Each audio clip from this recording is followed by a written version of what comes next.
the Women in Business podcast.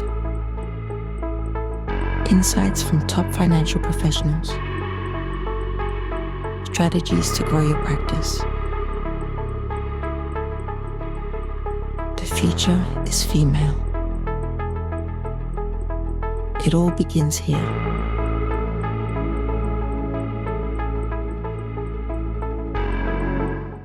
Hello and welcome back to Gradient's Women in Business podcast. I'm your host today, Lisa Schreiber, investment analyst with Gradient Investments.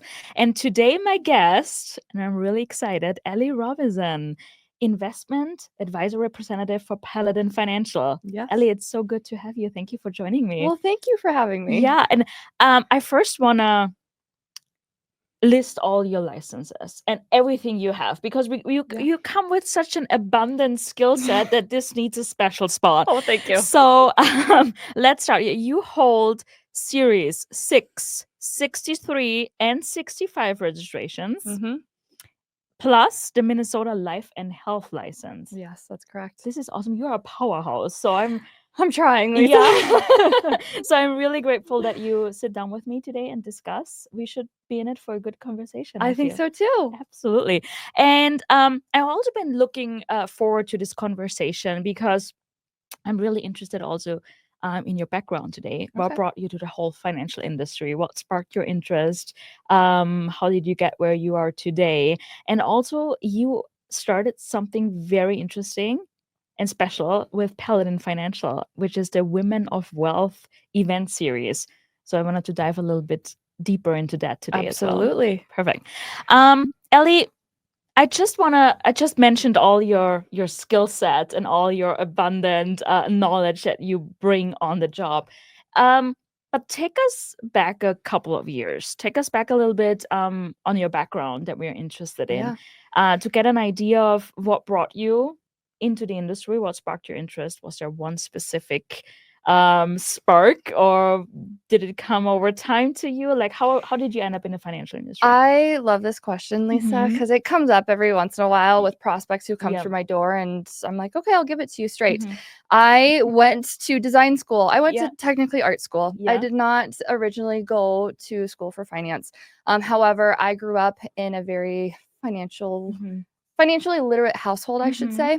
And my dad, he worked in financial services. He was an accountant within financial services. Yeah. So he was highly involved with watching the market every single day. And I think that's a little bit of where I stemmed my curiosity, was just being around it with my dad.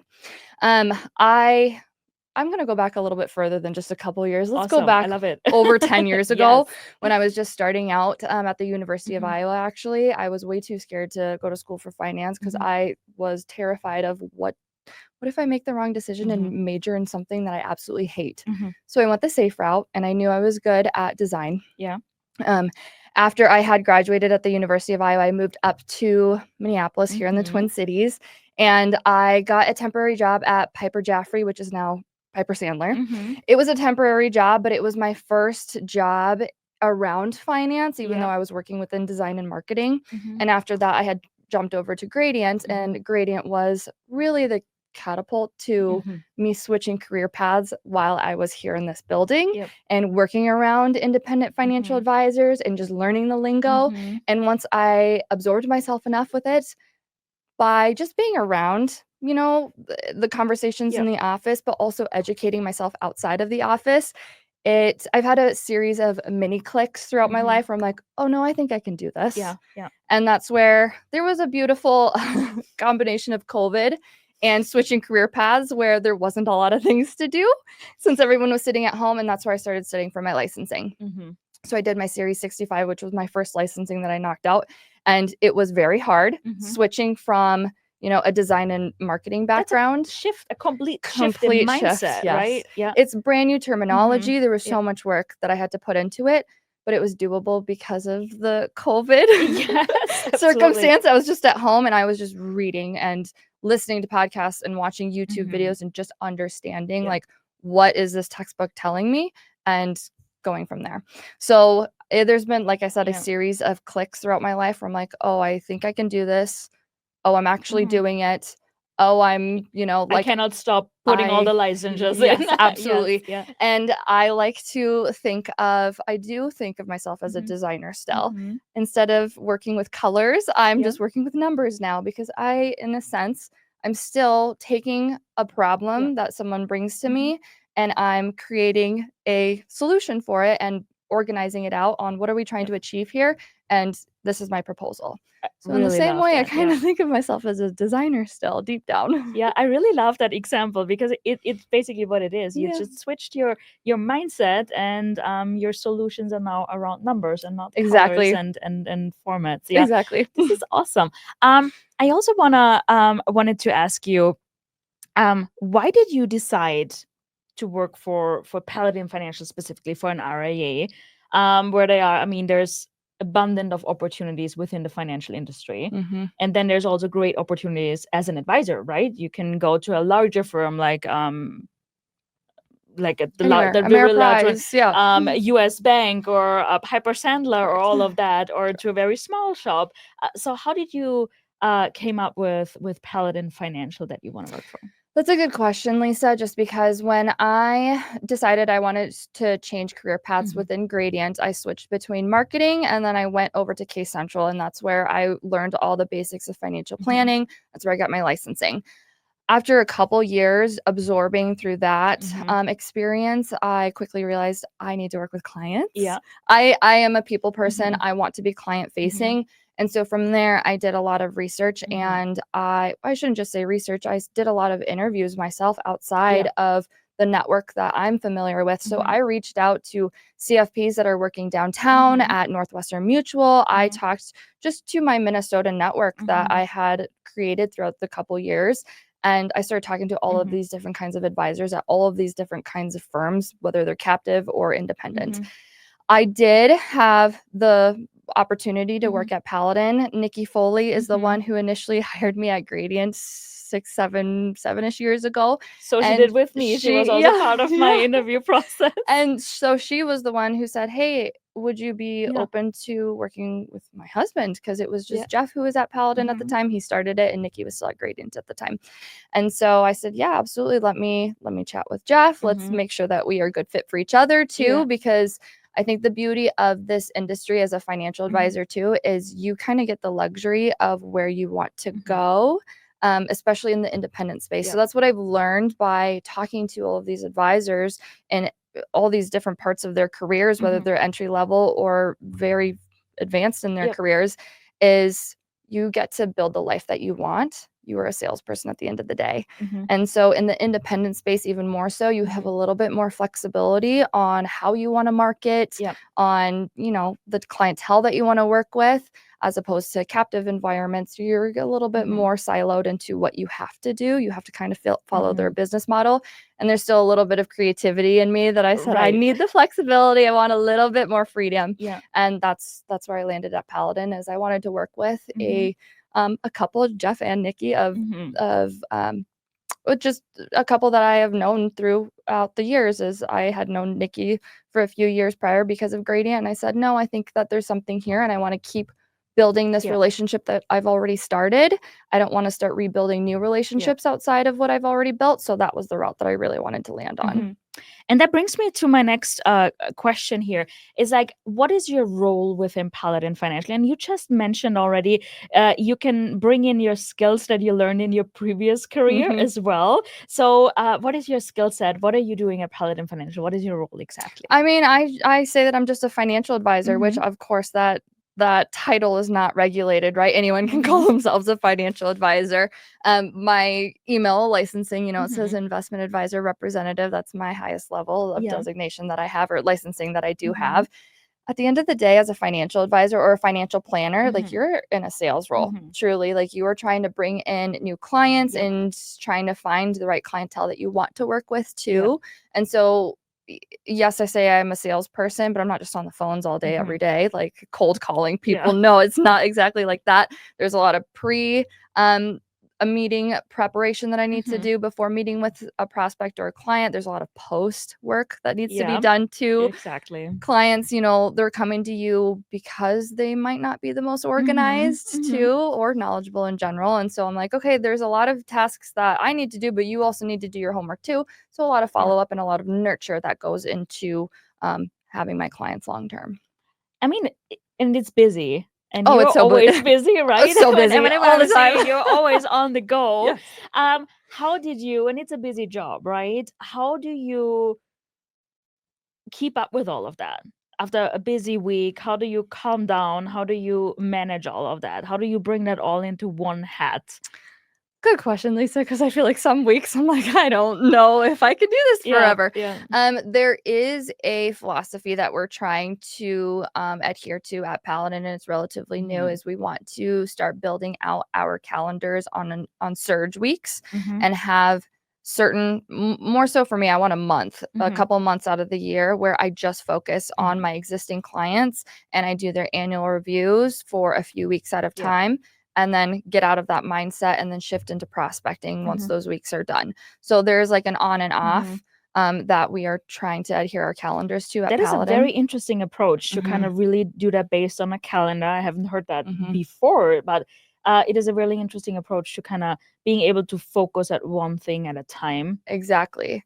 In a very deep and way. Even with that, we are firm believers in buffer days too. So not every single day should be a performance day where you are on in front of a client. That gets very exhausting. Even if you are a true extrovert, like it gets very exhausting. You need a buffer day where you just sit in silence and just work away at the computer and maybe don't take any calls and just get done what you need to get done and respond to client emails or shoot new emails out that you're like, oh, I've been thinking about this client that didn't get done 6 months ago. Let me start this conversation right now and just plant that seed.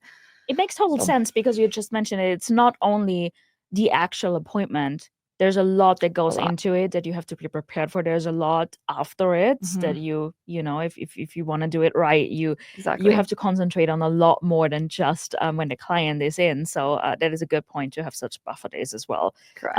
If you're able to do that. Yes.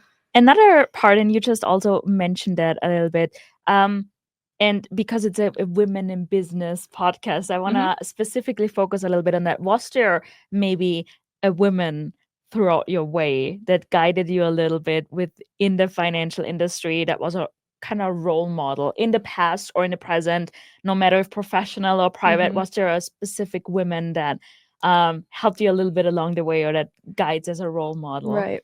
I think I already mentioned this, but I do think Nikki Foley was a huge influence on where I am today. When I was just teetering on the idea of like, do I change career paths? Like, can I do this? I was absorbing myself into a lot of podcasts. One of my favorite ones, this is outside of Gradient, like this is just in the investment world.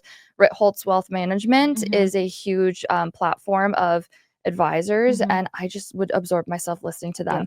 They're not all women, but just getting familiar with the terminology that men use versus women too, I think is very important when you are not just talking to people in your industry, but talking to an end client. So I recognize that there's so many men out there talking. And I'm like, there needs to be more with women. all that weird financial terminology, right? Exactly. So I'm like, that was kind of a motivating factor for me, where I'm like, there's not enough women out here. And that is a part of what motivated me to change career paths and try to step into this role.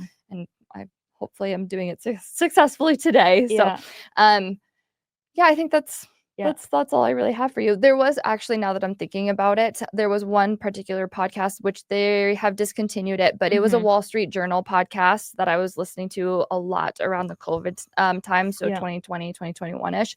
And they were interviewing high-powered, successful women on Wall Street. So I remember Sally Krawcheck was one of them. Who I love that. Yep, she's the CEO of Ellevest. Yeah, and just I think there was probably 50 episodes, and they no longer do the podcast. But I loved listening to that podcast, and every once in a while I'll revisit that series, and I loved listening to women on their experiences on Wall Street, you know, a couple decades ago, 30 years ago, and what it looked like, where it was very tough for them. There was a lot of HR issues, it sounds like, in that kind of environment back in the day, and just how they have developed this industry for women in general and how much it's changed over the last couple decades. So that was another podcast that I absolutely loved to listen to and revisit time to you time. brought up a good point, because a couple of decades ago, like you as a woman would have to be really brave to step into that. Oh, And gosh, I heard from interesting stories there, especially on Wall Street, and some of the companies there didn't even have a bathroom for women back then, because there were no women, right? Isn't that crazy? So it's very thankful that those women kind of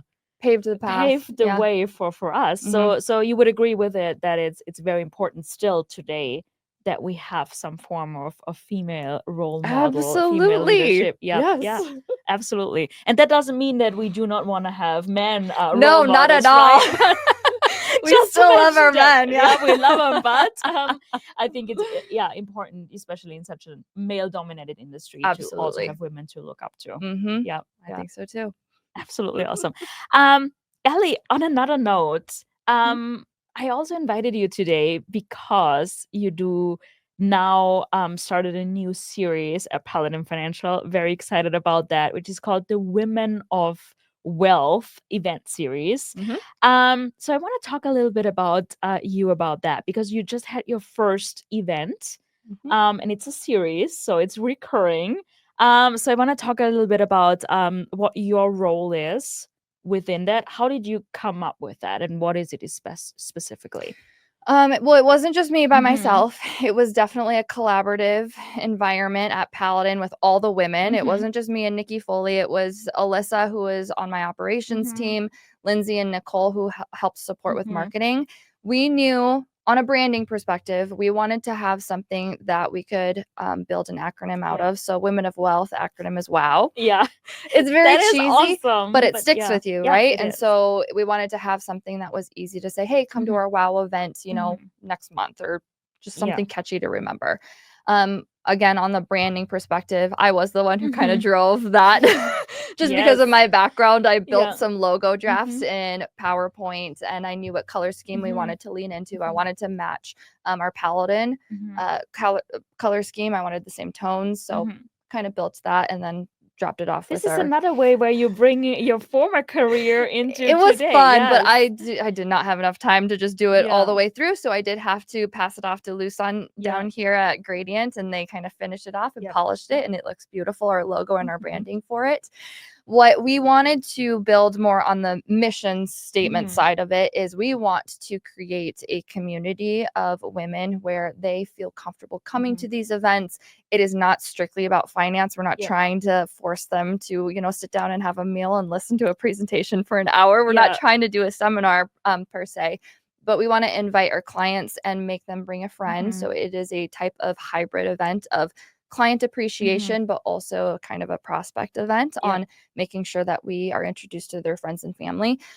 A huge perspective that I like to bring to my clients is, if something happens to you, I don't want to meet your beneficiaries for the first time after a tragedy. That is a very easy talking point that I can bring to the table, and a lot of clients agree. You just never know when your last day is on this earth. But that has been a huge conversation starter in conference rooms with their clients. And so Nikki Foley and I said, hey, what if we bring this outside of our conference rooms and put this into an event format? We knew that we wanted to keep it small group. I know that there are other women-only events out there that other advisors will do large group. We wanted to do small group intentionally because, even with 20 people in a room, it is very hard to talk to every single one of them within keep up with all. So this lasted our first event, that we had a few weeks ago. We capped at 50 people, so it was 25 clients, 25 friends and family of theirs, and even that small group, I still couldn't get around to talking to everyone.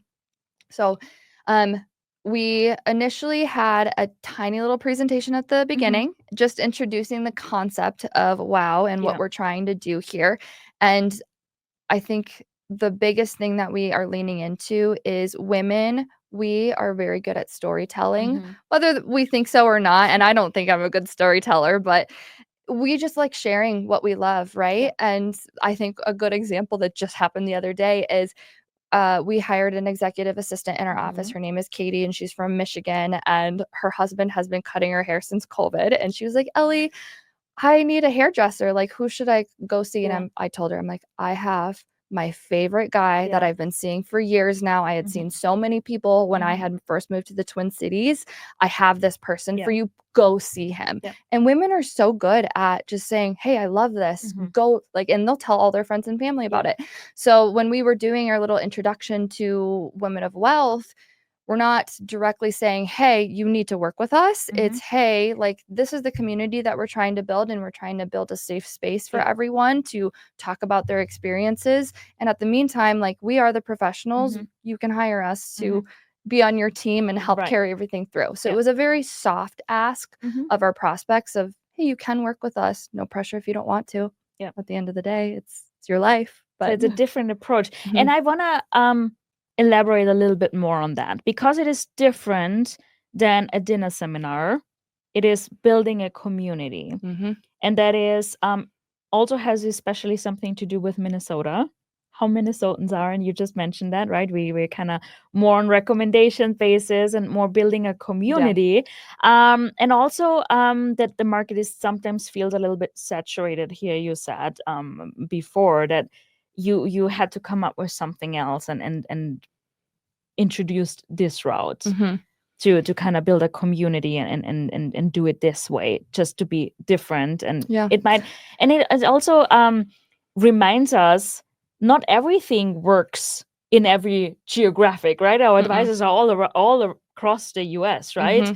And you found a different way to market here.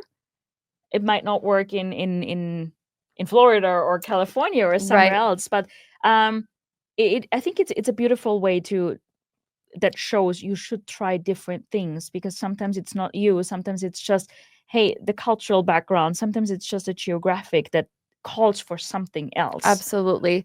I started in my role as a true advisor a little over a couple of years ago now. I've been doing this for 3 years as like client facing. And so in the conversation with Jeff and Nikki, they're like, okay, are you ready for dinner seminars? And I say, I don't really want to. I know that has been the primary source of prospecting as an independent advisor.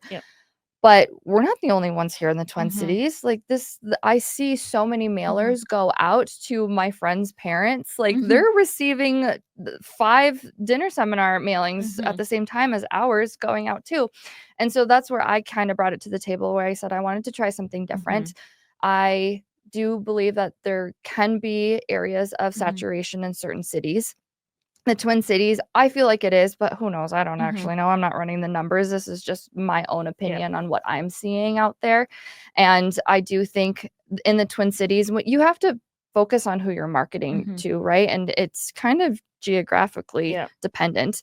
I noticed when I moved here 8-ish years ago, it's a very small, big town. Everyone is connected in some way, shape, or form. And I think the biggest not slap in the face, but the biggest like flag that popped up recently was I was thinking about buying a new car recently, and I had my boyfriend. I wanted him to join me. I was like, I don't really know that much about cars, and so will you help me? And he said, hey, we'll go talk to the people at your office and go see who they have bought from. Because Jeff has worked with one dealership, the other Jeff has worked with another dealership, and thus forth. And my boyfriend, who was born and raised in Minnesota, he said, I refuse to buy from a salesperson that we have no connections to. And you have to know that, right? In a specific area, he was because like, it's a very specific approach. Exactly. And so that was like a huge click for me. I was like, oh my gosh, if my boyfriend, who was born and raised here in Minnesota, if this is how he thinks, there's probably a lot of other people in this area on how they think that way too. And so that was the reason that Nikki and I pushed on. I shouldn't say that is the exact reason, but that's one of the reasons on why Nikki and I wanted to push on women only client events, because we're like, hey, Minnesotans, they want to work with people that they know in some way, shape, or form, in some type of connection. So that was a huge reason on why we were like, let's just try this. It's very new. we don't have firm results, from it quite yet. Right. And I think it's a little bit ongoing. more of a slower Mhm. burn than a dinner seminar. yeah. You show up to a dinner seminar, you want them to book Yeah. right then and there, and you see that like 2 appointment process Right. and try to close them. This is a slower burn, Mhm. but a majority of my new assets this year to date, have come from referrals. And Mhm. it's been mostly from my women, like Mhm. truly. Yeah. And it wasn't just from this last event. It's just been over the course of the last couple years. What I you have, built already. I have Mhm. no Mhm. shame of Mhm. asking for referrals from Mhm. my clients. And they see that I'm working hard and they Mhm. want to support me, Yeah. just like how I want to support my hairdresser. And I Right. told Katie in her office, go work with Joe. Like, Yeah. he is fantastic. Because you want them to be successful, and that's the Exactly. same thing. Yeah. Exactly. And so any of my small business owner clients too, Mhm. if they're trying to start something, I always ask like, hey, are you okay with me Mhm. giving out your information? Like, if I have another client who is, Mhm. trying to put in custom cabinets, like, are you okay with me giving your information? Absolutely. Yeah. Like, it's just those small touches on trying to build a community Yeah. and Absolutely. outside of the conference room. Right. So And I also find the ideas how you're doing it. You just mentioned it a little bit. You just introduce yourself as Paladin Financial in the beginning, and then you leave it with that. So there's no market update, no economic charts, no real sit down, listen to my presentation. You just mingle after that. Mhm. And you also came up with some very good ideas for experiences. So tell us a little bit what experience the last WOW event included. So this last or first event that we have had, we did a brunch and bouquets, Mhm. a Saturday morning event, and we capped it at 50 people Mhm. who could attend. And so we had one of our local florists Mhm. come in, and it's one of the florists that we use on sending out bouquets Mhm. to any of our clients who lose a loved one. Mhm. We say, hey, go send some flowers. Mhm. So we ended up hiring them, Mhm. and it was such a huge hit. We had brunch Yeah. catered in too. I was like breakfast, lunch. It was Yeah. brunch. It was 10:30 in the morning, and it was a huge hit. Mhm. A lot of my clients came up to me just because they know me. Yeah. They said, Ellie, this was fantastic. This Yeah. was so much fun. I got to meet daughters. I got Yeah. to meet moms and friends. Like, it was Yeah. it was just a low pressure. Like, hey, Mhm. let's just get to know each other. Mhm. Nikki is fantastic at Mhm. just speaking, and so one thing that she had brought up in the introduction to our WOW series was, she said, hey, like, I just want people to make connections here. Somewhere along the lines, when we were building our bouquets out, one lady said that I don't know if it was her son or someone related Mhm. to her, was an author. Mhm. The lady behind her Mhm. said, oh, my son wants to become a author, Oh and my God, he this is wants where to meet like a yeah. local author. And so we just saw Mhm. that power happening right in front of us. Right. Right And at the first event. Yeah. exactly. Yeah. And that's all that it's about, truly. Absolutely. Outside of what we're doing here at Gradient too, like, I went to a separate women only Mhm. not client event, networking event Mhm. last night. Mhm. Actually, it was a small business Mhm. owner women only event out past Minnetonka, Mhm. and it was so much fun. It Yeah. was like just meeting other small business owners, and I Mhm. introduced myself, and they asked me for my business card, and I Yeah. took one of theirs, and it's Yeah. just making that connection with Yeah. people. And so, like I said, the Twin Cities, it feels like a very small, big town. Yeah. And it's all about the people that you meet along the way. And Yeah. they're going to be more inclined to want to work with you if they know that they've heard good things about you through the grapevine. Yeah. Absolutely agree with that. And was there, because it was the first event, right? And you're kind of still figuring it out as you go.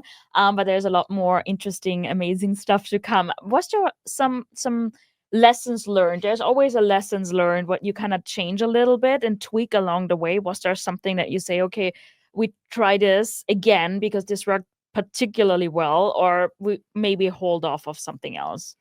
That's a good question. At this first event, myself and Nikki, we wrote handwritten thank you Mhm. notes for everyone. What I am thinking for one of our future events is maybe to do a hard follow-up phone call Mhm. to everyone, Mhm. clients included, but their prospects too, because we are gathering their information Yeah. for that event set on that RSVP. We want to have those name badges for Mhm. them. We want to make sure that we can confirm via Mhm. text. So I'm thinking maybe moving forward, I should do a firm phone call. Our next event is going to be coming up here in July, where we've branded this tiny little event to be the happy hour exchange. So it's just going to be a happy hour, but I'm encouraging my clients to come and bring used books that they, have read a couple times and they don't care for, and just exchange within, our That's group. a good idea. And it kind of animates to discussions among the Exactly. Like attendees, I'm already starting to go to Goodwill and start shopping around for some used finance books that I can just give to my clients. I'm like, here you go. You should read this one. Right?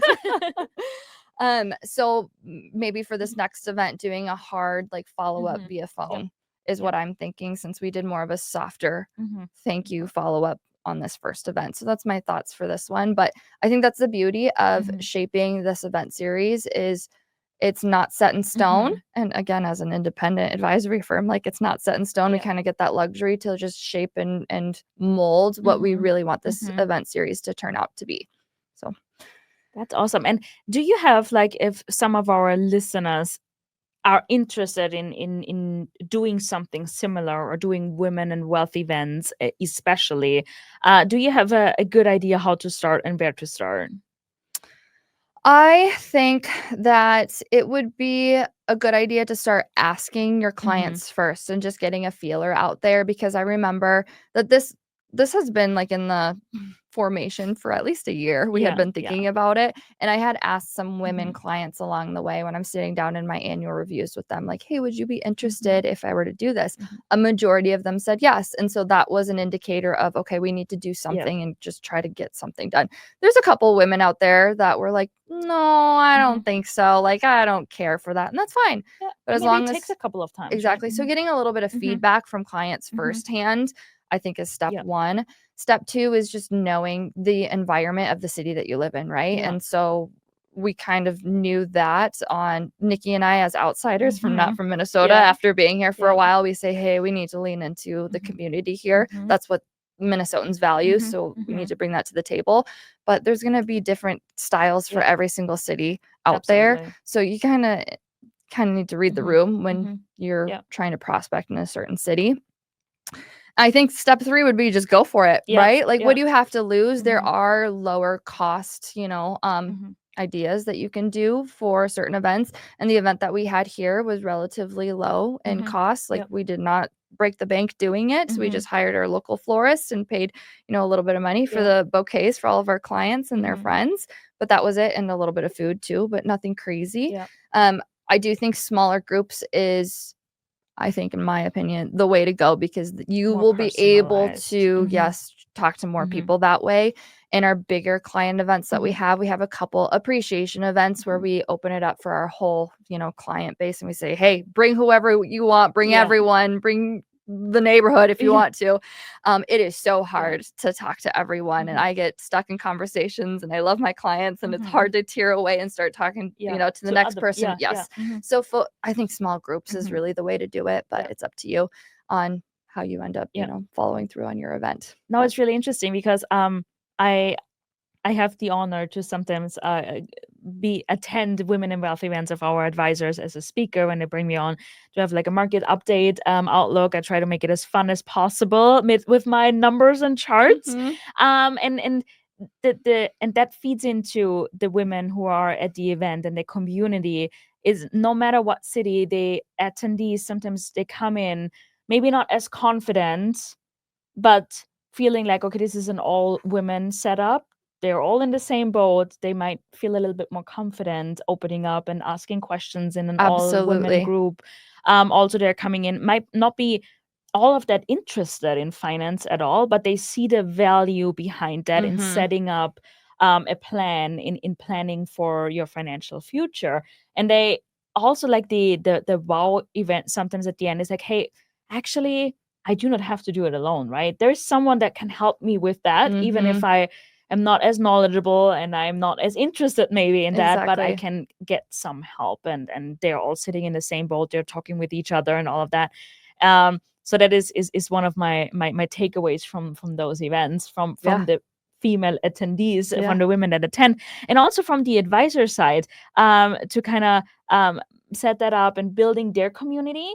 and trying different things in different cities, and how different their ideas are, how they kind of bring in their own spin on it, how different things work in different geographic areas. So Yeah. that's a big takeaway there. Sometimes you have to try different things until you find the right thing that works in your area. I Yeah. think that's a good And way to look at it. leaning into like the genders, it's not supposed to be a men versus women No. type of thing.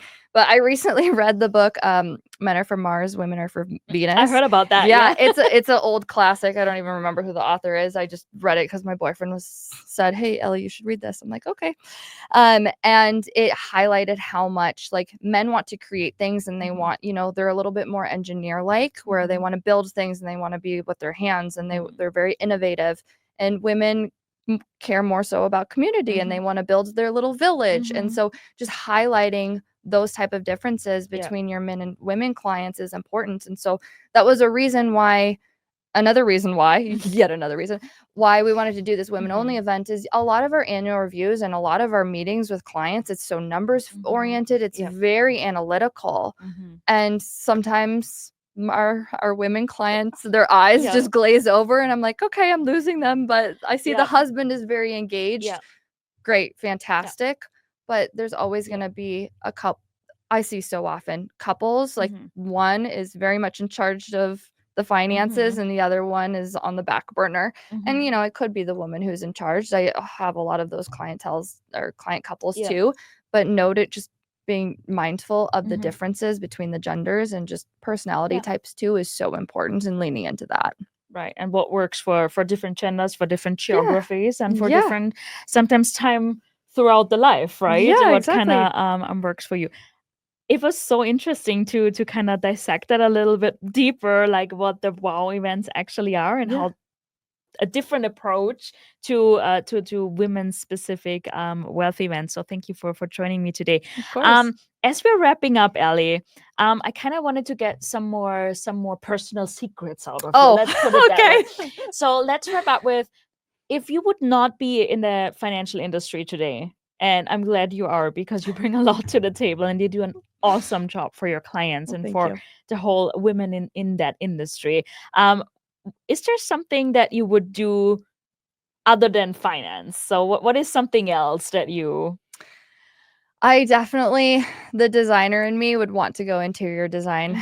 That is, I think, the route. If I retire someday soon, if I retire early, I would switch career paths into interior design and home builds. Like, I love that industry, and I think that would be that is awesome. End goal. Interesting. Yeah. Okay, that is good to know. Oh yeah. and also before we wrap up, because we talked about a busy schedule as an advisor, right? You have to have your head everywhere at the same time at some point. How do you treat yourself after a milestone celebrated, like a lot of milestones when it comes to your clients and to your licenses and all of that, or after a busy week? Like how do you treat yourself? I am a huge foodie. I love going out to eat. Martina and Rosalia are some of my favorite restaurants here in the Twin Cities. The chef Daniel Del Prado, he has an abundance restaurants that he has started, and I always love his food. So I love going out to eat, and it's a good conversation just topic to have with some clients who are also, restaurant lovers too. And I like keeping up with the new restaurants, and there's always new ones popping up. And so I love trying new restaurants based off of recommendations too. Yeah.